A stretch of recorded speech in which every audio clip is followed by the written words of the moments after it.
Hey guys, what's going on?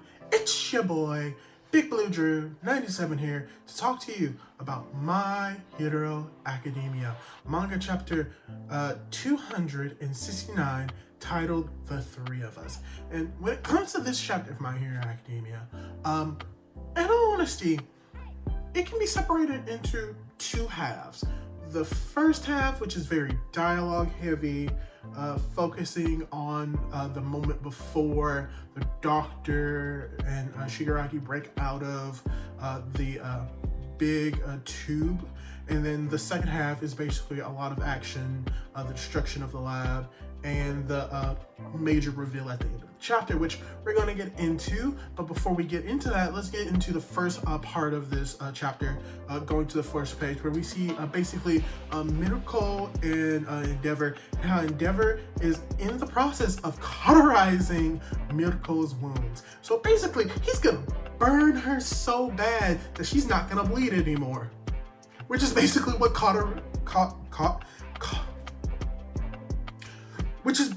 cauterization is, burning the flesh so you don't bleed anymore. So yay, Miracle is not gonna bleed out anymore. Doesn't mean that she's not gonna die, but she's not gonna bleed out, which is a good thing. But a little tidbit that we actually get is we get a little of dialogue interaction between Endeavor and Miracle, where Endeavor is like, "Hold still, Miracle, I'm gonna cauterize your wound. Oh man, this is something else that I owe you. Remember that time that you saved me from the Iron? Oh yeah, I remember. And then like from Dabi too? Oh yeah, I almost died there. But yeah, I owe you something." And Miracle is being Miracle, and it's like, the fuck are you talking about? You don't owe me anything, number one hero. And what I enjoyed about the interaction is the fact that Miracle refers to Endeavor as the number one hero. And that's very important because even though she's like the 5th rated hero on the JP charts for heroes, it still shows not only are the people recognizing Endeavor as being the number one hero, but the other heroes as well, which also shows how this world needs like a new symbol, a new number one to help lift everything up. And I just enjoy the fact that Miracle sees that in Endeavor. And with that, the moment gets cut short because obviously the female Nomu comes in, because as far as this chapter and the previous chapter is concerned, the female Nomu is good at one thing: fucking shit up. I don't know why I'm cursing a lot, but that's what she does, and she interrupts that conversation.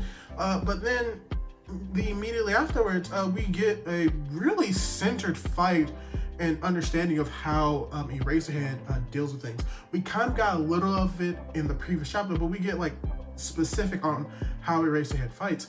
And because he doesn't have a power that is very destructive or very flashy, he has to be very strategic with how he fights. So we just basically get like a little monologue from him, which basically is summarized of, all right, the female Nomu avoided my gaze. She's going after Endeavor and Miracle. I can't help them because if I do try to nullify her quirk, I'm gonna have to blink. I can't really do that. But then if I go after them, then these other Nomu are going to be in trouble. I also have to go after Shigaraki. Oh boy. And also a little recap from the first page. He's thinking, and Eraserhead is thinking about all of this. And it's probably within the span of like a few seconds within canon of the story. But this entire fight with Miracle, with Endeavor, with Miracle fighting off the high-ends, killing one of them, destroying the lab, the doctor escaping, all of this is going on within 5 minutes of Miracle leaving where Endeavor was. So that just shows the time frame of this entire fight, and it kind of puts into perspective that literally everything that's going on is literally going on within moments of each other, if not seconds. So that's like a piece of information. And then we have tying back into Aizawa, where he's like, okay, I can't move forward. I can't go after the female Nomu. Yo, Present Mike, I'm gonna need you to go after the doctor. And then we also get the reveal of the other hero with the laser eye quirk, and his name, and I kid you not, is Eigen Hero Xless.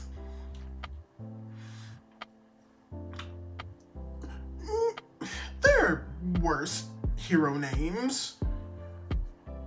Actually, I can't think of any. Yeah, it's a really bad hero name, and I just can't understand it. Maybe it's because we haven't seen the extent of it, but the name is horrible. But besides that, X-Less and President Mike are about to go after Shigaraki. He got the doctor. One of the Nomu comes in and is about to attack them, and we get a super move from Crust, which when it comes to super moves in My Hero, I really do enjoy them. And when it comes to this chapter, Crust isn't the only one that has a super move. President Mike also shows off 2 of his super moves, and I'm going to talk to those more in depth later. But his super move is actually a shoot shield, or shoot shield, where he basically takes his arm, creates a shield, and basically shoots it off his body and shoots it into one of the heads of the Nomu. And unfortunately, the Nomu isn't really able to use its quirk, so there's nothing that he really can do about it. So President Mike and X-Less go through. The doctor is basically talking to himself. He's like, oh man, I didn't want to half-ass like wake you up, Shigaraki. I didn't want to make you half-baked, but I'm gonna have to do it. I'm gonna have to wake you up, Shigaraki, or everything that we've worked to will go into vain. All right, I'm gonna wake you up, and T-minus boom. Right before the doctor can even release Shigaraki, President Mike uses one of his super moves, which is a loud voice, to shatter the tank that Shigaraki is in. But not just the tank. He destroys the hallway that they're in, the wires and the machines around them. All of them gets destroyed.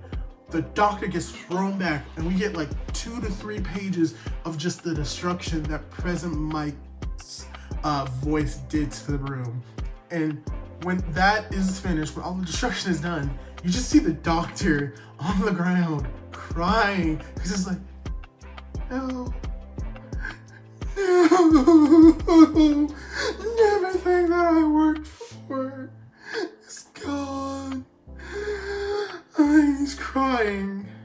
And then President Mike just goes into the doctor, is just waiting. He's like, wait 1 second.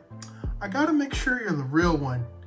And then we get probably my favorite moment of this entire chapter. We get President Mike doing his DJ punch, and just the normal punch. But I just enjoy it because how it's drawn in the manga is as if like his arm is stretching back, and then he reels in for a forward punch to the doctor's face, and it just basically like sinks the doctor's face in, and it's just a great shot. But even before we get that shot, we actually get a little bit of flashback to President Mike, Aizawa, as well as we get Obura Shirakumo. And basically, we get a little bit of understanding of like why President Mike is as angry as he is. Because if we read Vigilantes, which, slight insert, go read Vigilantes. Like, it's a really good, like, spin-off from My Hero, where it addresses, like, certain points that, like, can't be addressed in, like, My Hero, or certain, like, concepts that isn't really addressed that are very interesting.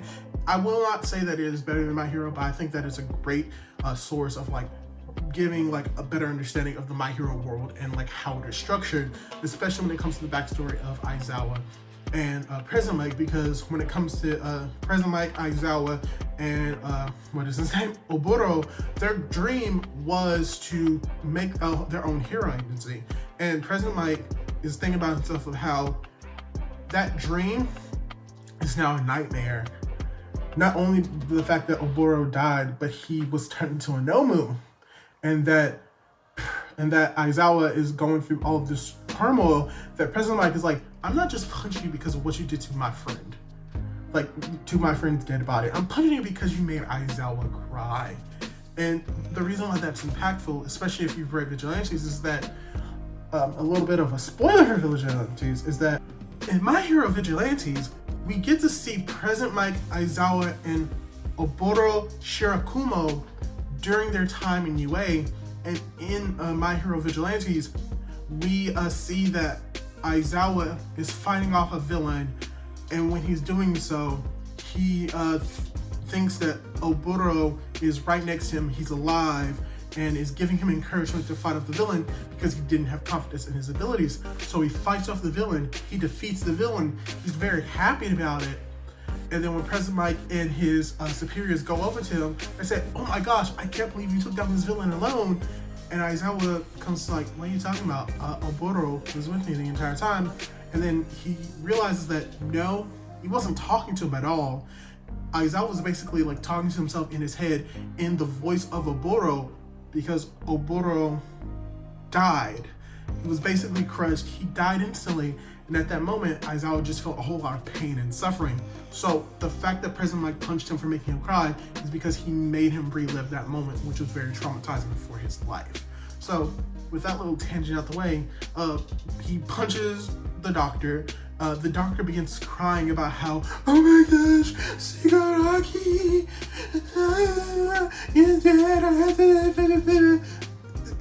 There's a really long monologue for the doctor, and I think this is a very negative detractor for it. But the doctor is basically crying and blubbering about how he put Shigaraki in a state of death because the experiments were very harmful and were very traumatic and very dangerous, that he had to put him in a state of death so that his body can acclimate to it, similar to what the Nomus had to do, and that he needed to activate them.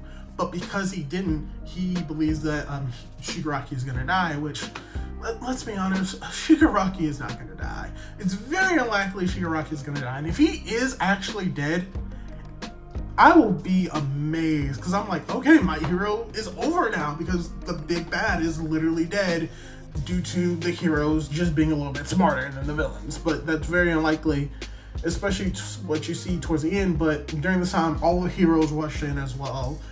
They basically, all the heroes gang up on the high-end Nomus and defeat them. Endeavor actually defeats the female Nomu with a blazing fist to the head. So rest in peace, female Nomu. You will always be my favorite Nomu, even though you're already dead. But that doesn't matter. So that's basically how the chapter ends. But then, well, not actually, because we get the doctor screaming once again about, oh my gosh, the goal of all one is dead, it's dying, it'll never come to fruition.